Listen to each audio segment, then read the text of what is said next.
Hi, today we conducted a site mapping operation using the DJI Mavic 3 Enterprise along with the RoboDot Base Station to enable RTK service.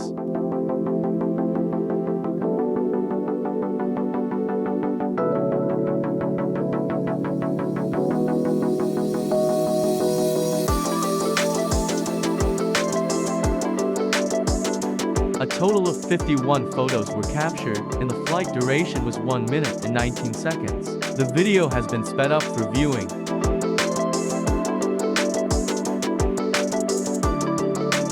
We are using DJI Terra to process the 2D and 3D models.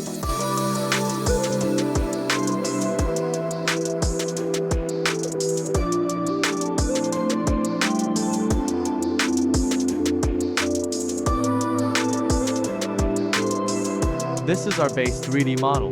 Note all this detail with only 51 pictures captured shows the power of the DJI Terra processing software.